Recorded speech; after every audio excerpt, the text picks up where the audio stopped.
Hi, welcome to the Millbrook Railroad YouTube channel, and today we're not at the Millbrook Railroad, we're actually at the Cooperstown in Charlottes Valley and the Milford Park Railway, which we're showing you today.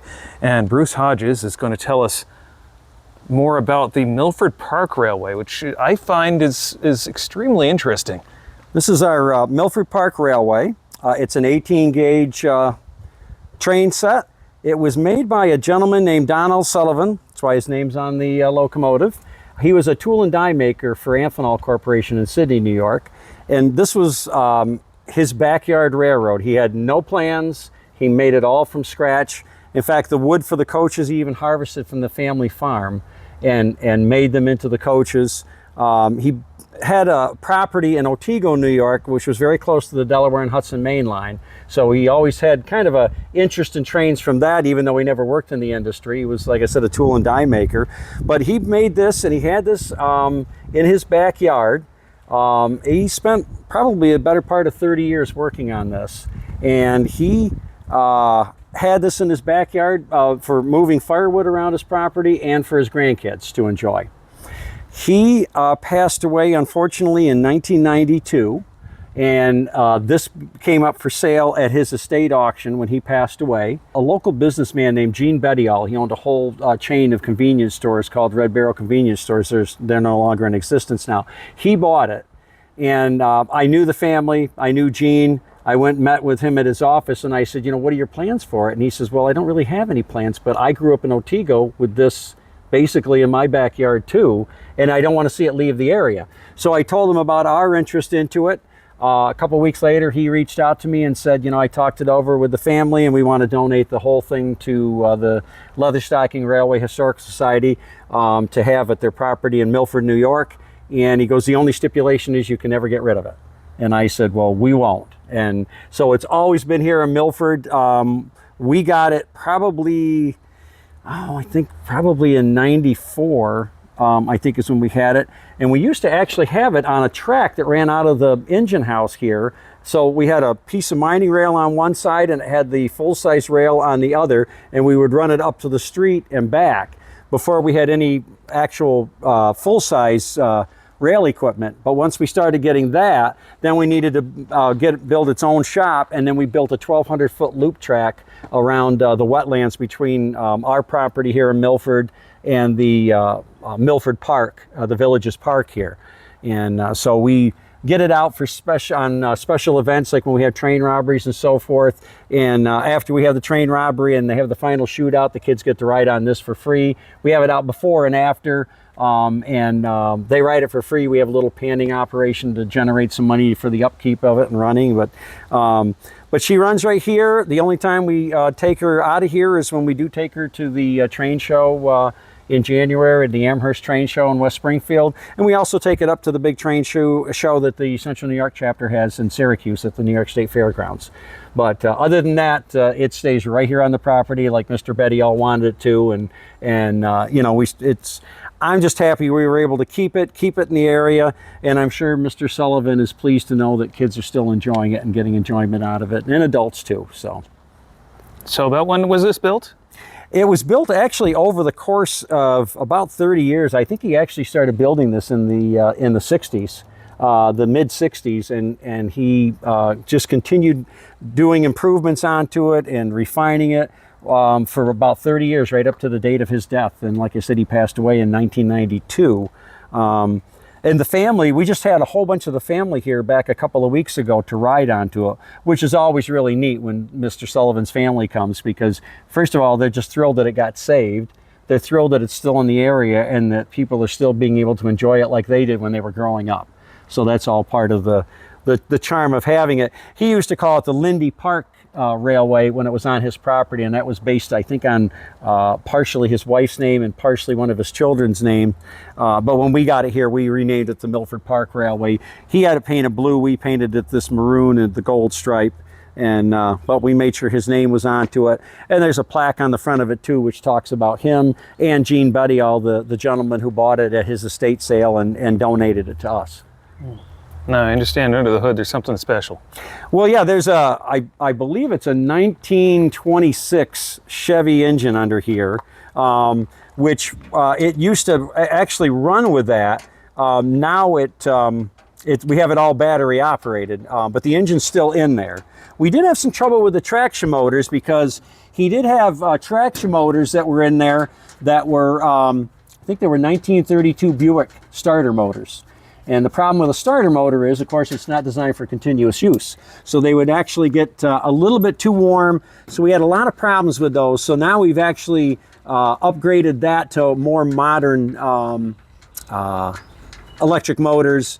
And like I said, it's all battery operated now. Just it makes it easier to operate it and take care of it. But there you can see the batteries in there, the air pump, and the old original Chevy engine that's in there. And what we don't use the engine much. It does run, and it runs very nicely. And eventually we're going to have it so the engine will run and have an alternator to keep constantly charging the batteries, which are actually powering it.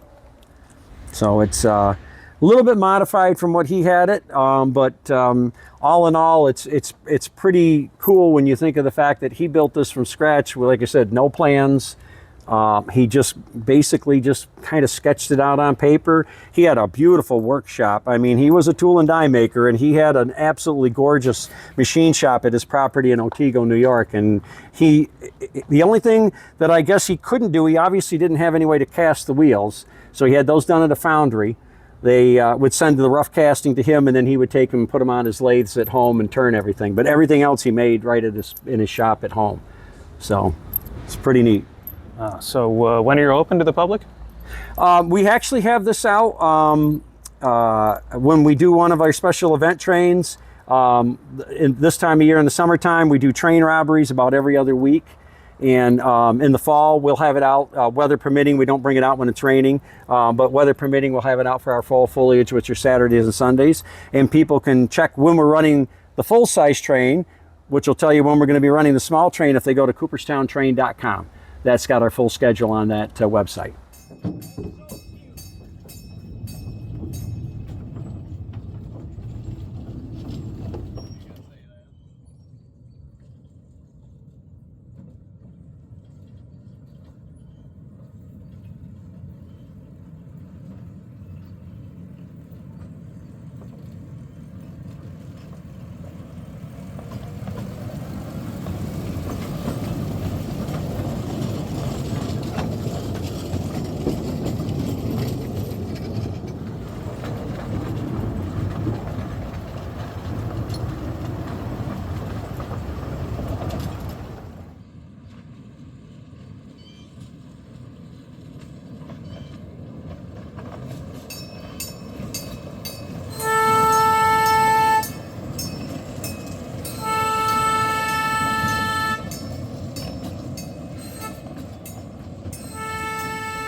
Well, I hope you enjoyed this trip to the Cooperstown and Charlotte Valley Railroad's Milford Park Railway, all part of the Leatherstocking Railway Historical Society. Check them out at lrhs.org. That's lrhs.org.